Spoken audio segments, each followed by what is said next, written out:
Siz şıtıp yüreğimde,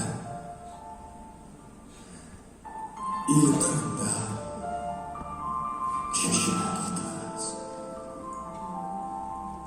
Ko'pmi bo'lsa sizda ko'shilib yulqin, shu qadarla yerda qoldingiz. Sizda mening butun tuyg'ularim, sizda mening kirsiz yashlarim. Siz o'tsangiz menda unutilurman, yashasangiz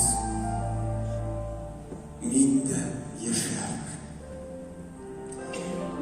Men qobizdim shirda yolqin etib, yuragim ham xotlab qo'shqanni.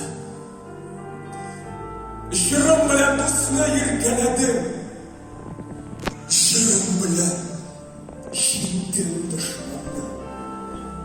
Oldiolmas meni tuban lazzat, vaqt turmushning shuar pardasi. Shirimdagi shimliq, o't ham suyu, yashimning butun ma'nosi. O'lganda da yurak tug'ilib qolar, shirimdagi izga otdina. Bor shirimni ilga bag'ishladim, umrimni da berib xalqima. Shirlab o'tdim donli kurash qilib, shirlab keldim turmush yozima.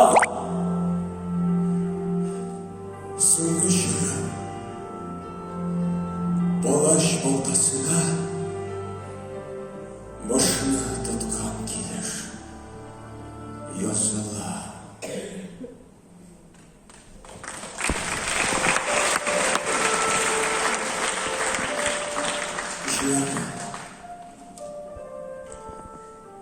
Üretti meni xir yashimga, ham